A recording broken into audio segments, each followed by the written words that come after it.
In day 4, the items that you are going to need for our performance task is going to be the video and brochure notes and your National Mall research questions that you completed yesterday. So what we are going to do is we are going to answer our part 2 of our narrative writing. Yesterday you completed part 1, which was answering questions about the monuments and memorials of Washington, D.C. Today you're going to work on the second part of the task, writing stories about visiting the monument and memorials of Washington, D.C. So you should have the student directions for part 2. This is what it says. You will have 70 minutes to write your narrative. You should review your notes and sources, then plan, write, and revise your writing. You may also refer to the answers you wrote to the research questions in part 1, but you cannot change those answers. Now, in the ISASP, you are going to have a limited time. Now, today, you can take whatever time that you need to complete the first section of our writing performance task, and then tomorrow, you're going to be working on completing it in full. A reminder that you are going to each write a story about visiting the monuments and memorials of Washington, D.C. Because we are working on this for practicing for ISASP, you need to make sure, we're not going to do the directions exactly. For example, you can take more time than the directions say to write your stories, but you need to make sure that you're doing this on your own, because this is how I am able to judge how you're going to be doing on the ISASP. So your task is to complete this. So here's your task. Imagine you took a vacation to Washington, D.C. You visited the National Mall in the spring when the cherry trees were blooming. Write a narrative about the monuments and memorials that you visited. Your narrative should include visits to at least 3 monuments or memorials. Use details from the sources in your narrative. You can write your narrative any way you choose. You might be with your family, with your friends, or on a school tour. Your narrative might be about your thoughts and feelings while sightseeing. Perhaps you met someone interesting. Perhaps you met some interesting people along the way or went on a bicycle tour. Just make sure the setting is Washington, D.C. in the springtime.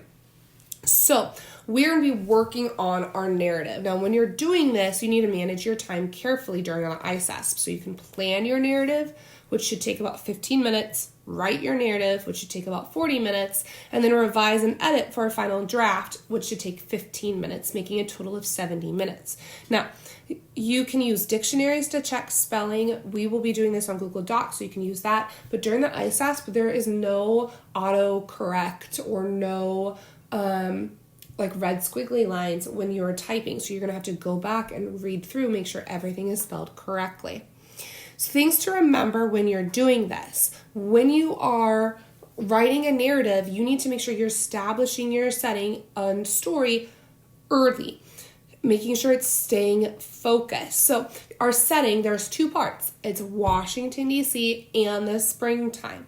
We're making sure we're establishing a point of view for the narrator. I'm not switching from first person to third person, and I'm not switching different character points of view.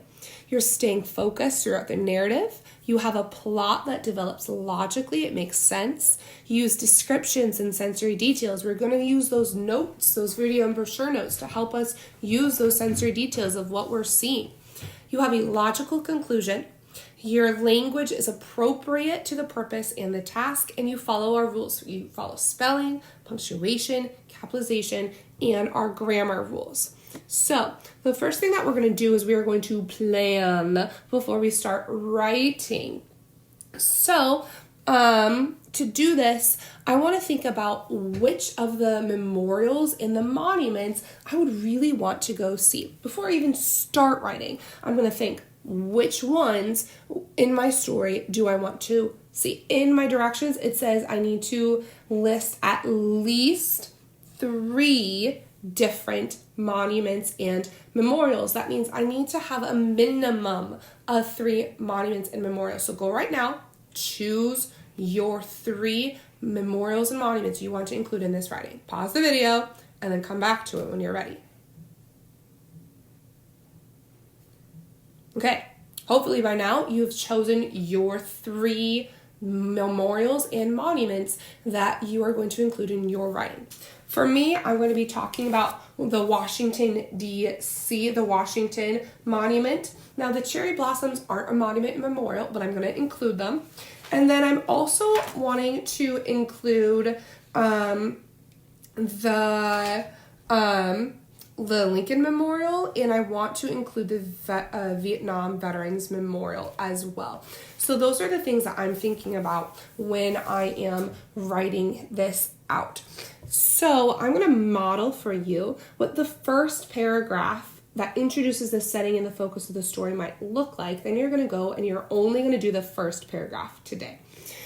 In order to do this, what we are going to do is you are going to go to Channing Google Classroom, go to classwork, and you should see something that says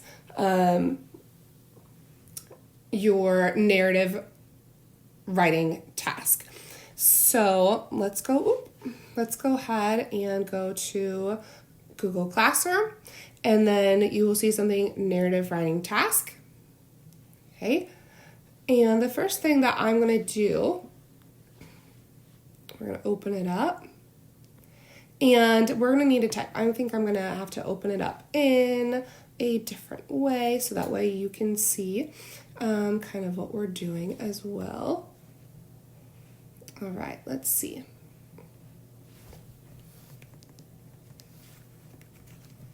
So while I'm doing this, you can be pulling up yours, and all right, here we go.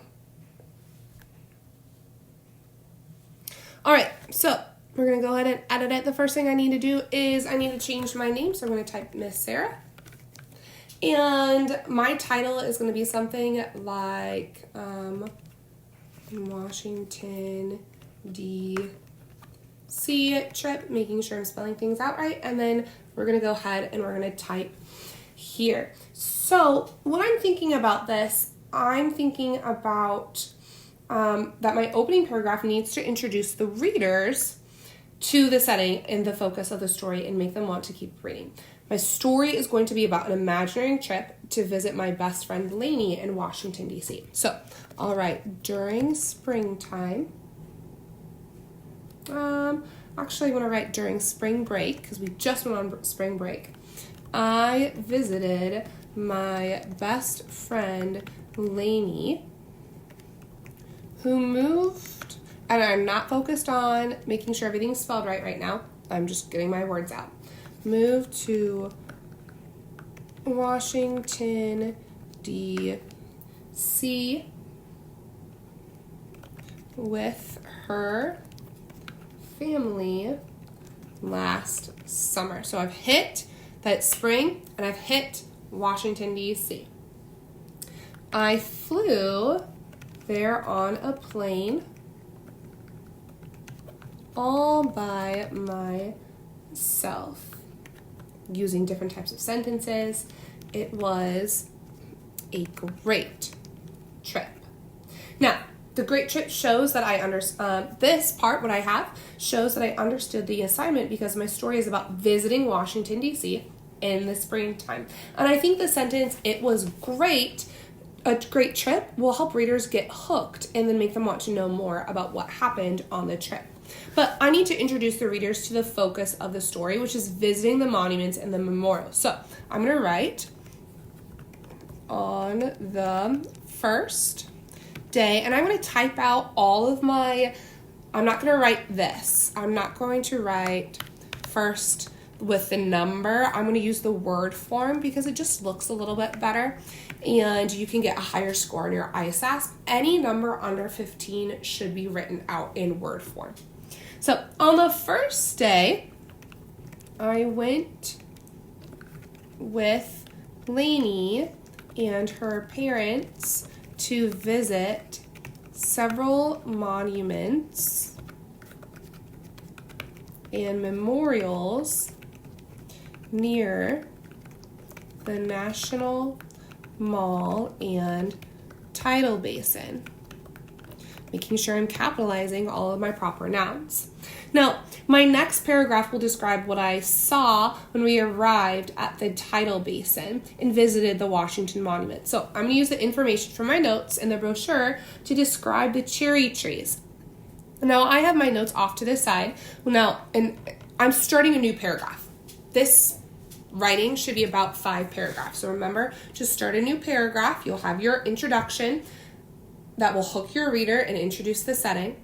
That's going to be 1 paragraph. Then you will have 3 body paragraphs with your 3 different monuments and memorials you visited.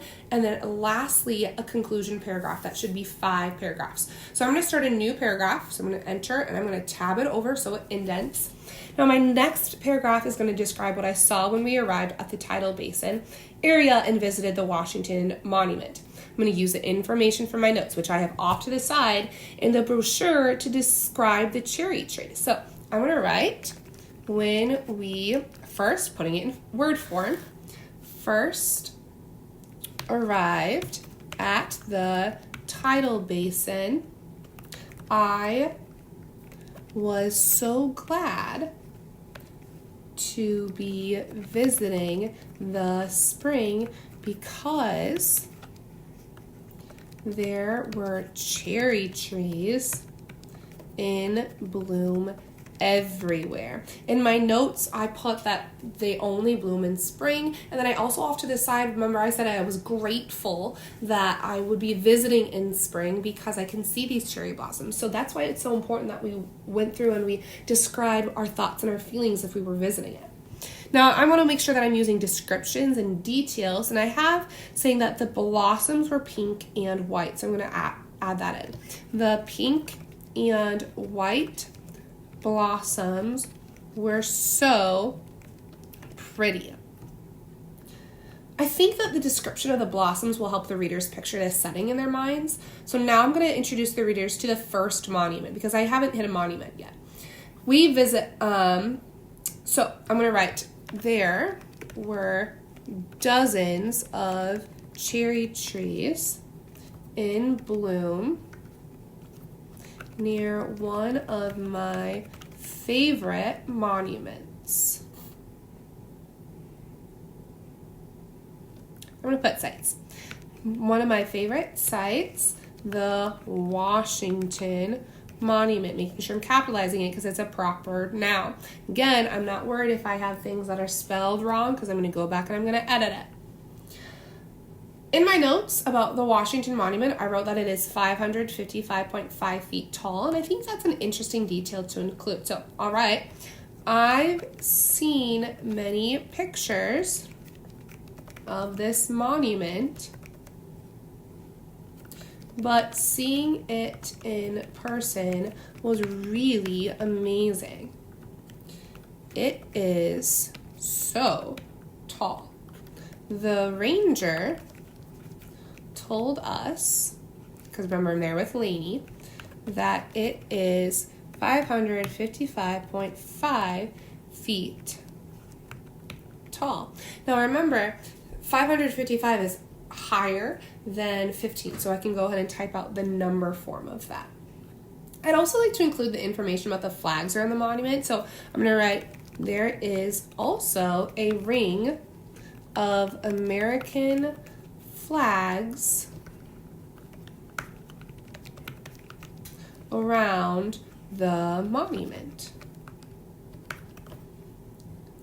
I think this is appropriate because George Washington was our country's first president. And I have that in my notes as well. So you can see that I'm going through, I'm using my notes, my brochure notes to help answer the questions. I'm using my research questions to say which monuments I want to go to. Now,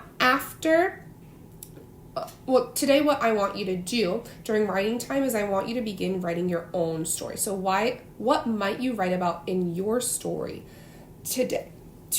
What you're going to do is make sure you reread the writing assignment and the student directions for part 2.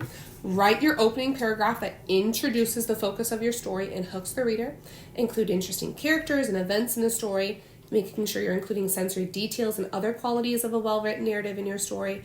And if you want to, you can go ahead and you can continue writing all of your stuff out. Tomorrow, what we're going to look at is we're going to look at revising on our story. All right, see you tomorrow.